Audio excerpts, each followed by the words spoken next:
when HR is then faced with the question of redundancy, the question they ask themselves is, which positions will be affected? Who may be affected? The criteria for selection. Which criteria do they then use? For that. So that is provided for actually in the Employment Act. It's provided by, I think, Section 40. Yes. It's very clear on how then do you, and as a business, you can sit and determine that you're going this way, and therefore we even start with the bigger picture. Even before you come to the employees, you start the bigger picture of where is the business going, maybe in terms of strategic plan, in terms of the new vision, the new ABCD. Which direction are we going, and what will be the new structure? So there are things that you even have to do before you even come and communicate to employee. You must be able to see what is that you want to do, what is changing, what functions might be created, new ones, what functions might be phased off. So once you have that clarity, it's not a HR decision, it's a business decision. You sit with the business, it will be a whole, maybe sometime when the board is involved, senior management, and you sit and discuss and see where are we going and what is the impact of this. When you get now to that particular moment, now you can now go to the individuals. We are going to face the whole of, if it's a bank where we are doing this, people coming to the branch. We are closing this branch, this branch, this branch, and therefore it means 100 employees are going to be affected. But maybe you want to keep the branch running for just people who walk in, and you have like 3 other senior employees that can stay. Maybe not necessarily the branch manager. Yes. So what happens? Now at that point, now you go to the scale, to the length of service, to I don't know what, performance, reliability, all those other things.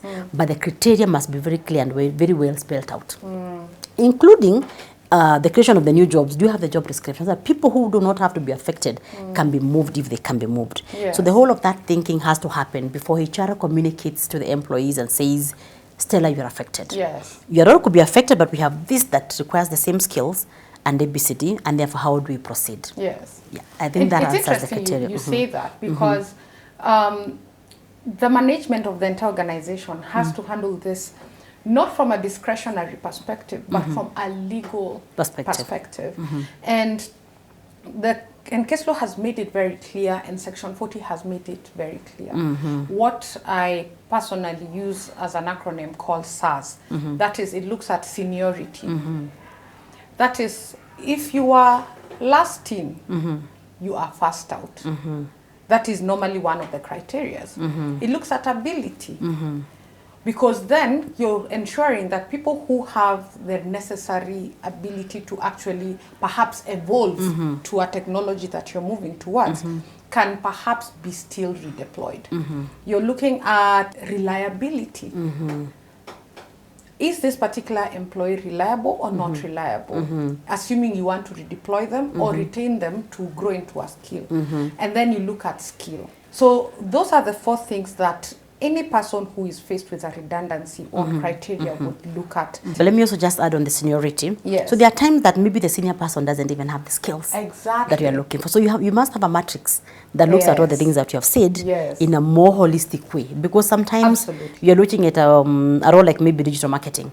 But our old marketer who has been here for the last 30 years, and the most senior one, is no longer serving the business because the skills have changed altogether. Absolutely. Yeah, so it has to be that holistic, even as the law says about those 4. Yes. You have to still interrogate, analyze, and see what will serve the business. At the end of the day, redundancy is not purely legal only. Yes. It's a business decision that has to be done within the law. Exactly. So the business comes first, but it has to be done within the law. Exactly. Yeah. And it's interesting that the law does not say seniority or, it says that this criteria should actually be conjoined.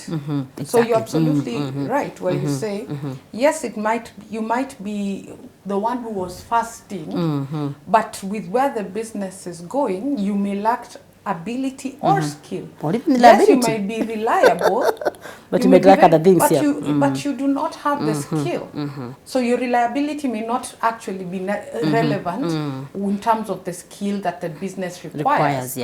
And I think the most important thing still on selection is about, can you defend it in court? If you have to go to court. Is it reasonable enough for even the employees to understand that Jane has to go because this is the case that was applied? Sometimes people, when they're affected, never see the fairness in it. But if they come down, is it actually a fair process? Or you actually know Stella is the most qualified for this role, but because you do not like Stella, she goes out with this. Exactly. Yeah, so it's okay for you to be able to be reasonable. Let me use the word reasonable.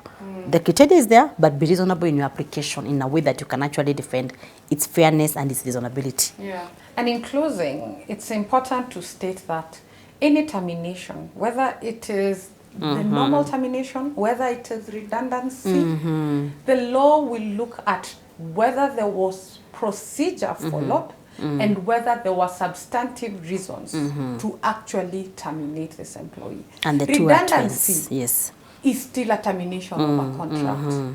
Yes. And in any termination, if those two issues are not demonstrated, then it will be deemed as unfair, as unlawful.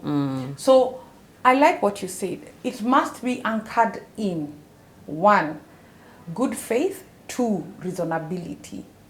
That if it is tested by courts, you're able to show that there was good reason to declare redundancy, which is what we're talking about in terms of substance.